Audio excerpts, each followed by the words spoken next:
আসসালামু আলাইকুম, জেপি ম্যাথকে স্বাগতম। আমরা আজকে নবম দশম শ্রেণী অনুশীলনী 13.1-এর 11, 12 এবং 13 নম্বর প্রশ্নের সমাধান করব। প্রথমেই 11 নম্বর দেওয়া আছে, দেখো 5 + 11 + 17 + 23 + ... + 59 সমান কত। এখানে আমাদের এই ধারার 59 পর্যন্ত যোগফল বের করতে হবে। তাহলে দেখো 11 নম্বর, এখানে প্রথম পদ a সমান 5, এরপর সাধারণ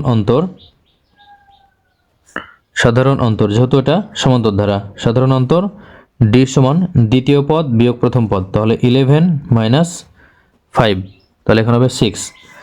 তাহলে এখানে দেখো +59 পর্যন্ত আমাদের বের করতে হবে। তাহলে এখন আমরা এটা যদি বের করি, তাহলে আমাদের প্রথমে বের করতে হবে কি, এই যে 59 এটা আমাদের কততম পদ এটা বের করতে হবে। তাহলে আমরা লিখব n-তম পদ সমান 59। তাহলে আমরা এখন n-তম পদের সূত্র ফেলবো কি, a + n - 1 * d সমান 59, বা এখানে এর মান কত, এর মান হচ্ছে 5 প্লাস n - 1 * d এর মান 6 সমান 59। প্রথমে আমাদের কি করতে হবে, এখানে 59 কত নম্বর পদ এটা আমাদের বের করতে হবে, তারপরে ওই সংখ্যক পদের সমষ্টি এই সূত্র ফেলতে হবে। তাহলে বা এখানে 5 প্লাস 6 দ্বারা n কে গুণ করলে 6n, -6 দ্বারা 1 কে গুণ করলে 6 সমান 59, বা 6n - 6, তাহলে 59, আর এখানে 5 আছে প্লাস, এ পাশে আসলে মাইনাস হবে। তাহলে বা 6n সমান 59 থেকে 5 বাদ দিলে হবে 54, আর এখানে আছে -6, ডান পাশে গেলে হবে +6। তাহলে বা n সমান, তাহলে এখানে দেখো যোগ করলে 60 ডিভাইডেড এখানে 6, তাহলে কাটলে কত হবে 10, বা n সমান 10। এখন আমাদের এই 10টি পদের সমষ্টি বের করতে হবে। সুতরাং ধারাটির 10টি পদের সমষ্টি সমান, তাহলে যত সংখ্যক পদের সমষ্টিগুলো n এর মান তত হবে। তাহলে এখানে 10/2 into 2a plus 10 - 1 into d। এখানে যেহেতু 10টি পদের সমষ্টি, এই জন্য n এর পরিবর্তে এখানে 10 বসছে, মানে মূল সূত্র হচ্ছে n/2 into 2a plus n - 1 into d, এটা হচ্ছে মূল সূত্র। কিন্তু এখানে দেখো n এর মান যেহেতু বলা আছে 10টি পদের সমষ্টি, তাহলে আমরা এখানে n এর পরিবর্তে 10 বসিয়েছি, এখানেও n এর পরিবর্তে 10 বসিয়েছি। তাহলে সমান, এখানে দেখো কাটলে 5 হবে। তাহলে এখানে দেখো 5, আর এখানে 2 ইন্টু a এর মান 5 প্লাস এখানে 10 থেকে 1 বাদ দিলে 9, আর d এর মান হচ্ছে 6। দেখো এই 5, এইটা এই 2 ইন্টু a এর মান 5 প্লাস 10 - 1 9, আর d এর মান 6, তাহলে সমান এখানে হবে 5, আর এখানে হবে 10 প্লাস 54, তাহলে সমান এখানে 5 এর সাথে গুণ হবে 10 আর 54 যোগ করলে হবে 64। তাহলে 64 এর সাথে আমরা যদি 5 গুণ করি, তাহলে এখানে আসবে 320। তাহলে এটা হচ্ছে অ্যান্সার। তো দেখো 12 নম্বরে বলা আছে যে 29 + 25 + 21 + ... -23 সমান কত। এখানে 29, 25, 21 এভাবে আমরা যদি -23 পর্যন্ত আসি, তাহলে এই সমষ্টি কত হবে। তাহলে আমরা কিন্তু এই 11 নম্বর মতোই সমাধান করব। তাহলে দেখো 12 নম্বর, এখানে প্রথম পদ a সমান 29, আর যেহেতু সমান্তর ধারা, তাহলে সাধারণ অন্তর d সমান, এখানে দ্বিতীয় পদ থেকে প্রথম পদ বাদ, তাহলে 25 থেকে 29 বিয়োগ করতে হবে। তাহলে এখানে কত হবে, এখানে হবে -4। তাহলে এখন আমাদের কি করতে হবে, এই যে -23 এটা কত নম্বর পদ বা কততম পদ এটা আমাদের বের করতে হবে। তাহলে n-তম পদ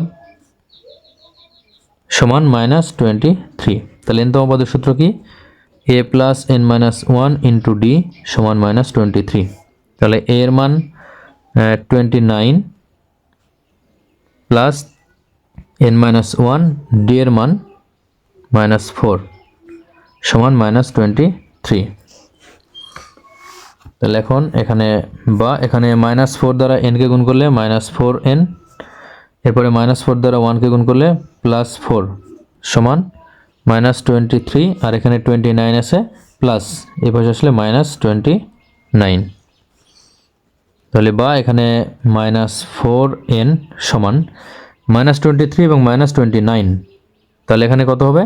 এখানে হবে -52, তাহলে -52 আছে, আর এখানে দেখো +4 আছে, এই পাশে আসলে -4, তাহলে বা -4n সমান এখানে -52 সাথে -4 যোগ করলে -56, তাহলে বা n সমান -56 ডিভাইডেড -4, তাহলে মাইনাস মাইনাস কাটবে, 4 দ্বারা 56কে ভাগ করলে হবে 14, তাহলে এটা হচ্ছে 14, তাহলে n সমান 14, অর্থাৎ এখানে -23 হচ্ছে 14তম পদ। তাহলে এখন আমাদের এই 14টি পদের সমষ্টি বের করতে হবে। সুতরাং 14টি পদের সমষ্টি সমান, তাহলে n এর মান 2 এখানে, তাহলে n তম পদের সূত্র কি? n সংখ্যক পদের সমষ্টির সূত্র n/2 into 2a plus n-1 into d। তাহলে এখানে যেহেতু 14টি পদের সমষ্টি, আমরা n এর পরিবর্তে 14 বসাবো এখানে।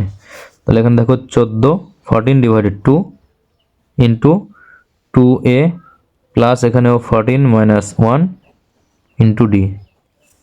তাহলে এখানে 2 দ্বারা ভাগ করে এখানে 7 থাকে, তাহলে এখানে 7, এরপরে এখানে হবে 2 ইন্টু a এর মান হচ্ছে 29 প্লাস এখানে 14 থেকে 1 বাদ দিলে 13, আর d এর মান -4, তাহলে এখানে 7 আর এখানে গুণ করলে হবে এখানে 58, 13 এবং -4, তাহলে -52,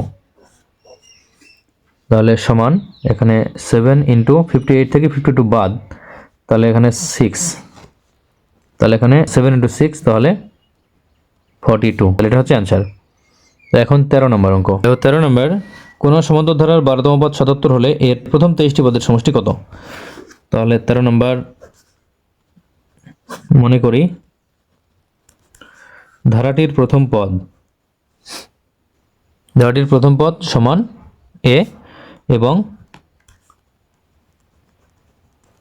সাধারণ অন্তর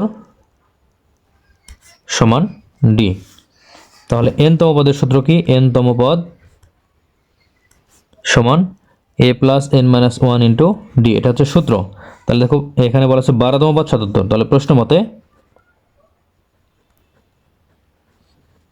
মতে তাহলে a প্লাস 12-1 ইন্টু d সমান 77। এখানে 12তম পদ যেহেতু বলা আছে 77, তাহলে এখানে n এর মান 12 অর্থাৎ 12, তাহলে a প্লাস 12-1 ইন্টু d সমান 77, বা a প্লাস এখানে 12 থেকে 1 বাদ দিলে 11 d সমান 77। এখন আমরা কি করব যে 23টি পদের সমষ্টি বের করব। তাহলে সুতরাং 23টি পদের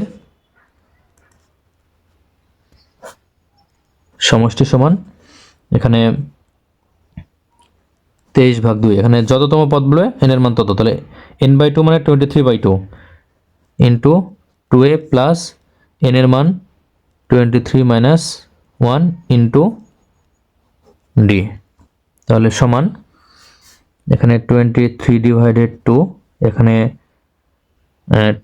2a প্লাস এখানে 23 থেকে 1 বাদ দিলে 22, আর এখানে d, তাহলে 22d, তাহলে সমান এখান থেকে 2 ডিভাইডেড 3, 23 ডিভাইডেড 2, এর সাথে আমরা এখান থেকে দেখো 2 কমন নিতে পারি, তাহলে 2 কমন নিলে এখানে থাকে কি a প্লাস এখান থেকে 2 কমন নিলে 11d, তাহলে এই 2 কাটবে, তাহলে 23, আর এখানে দেখো এখানে a প্লাস 11d এর মান দেখো 77, তাহলে a প্লাস 11d এর মান 77, তাহলে আমরা a প্লাস 11d এর পরিবর্তে আমরা এখানে 77 বসাবো। এখন আমরা 23 এবং 77 গুণ করলে আমরা এর অ্যান্সার পাবো। তাহলে দেখো 23 ইন্টু 77, তাহলে গুণ করলে হয় 1771, তাহলে সমান 1771, তাহলে এটা হচ্ছে অ্যান্সার।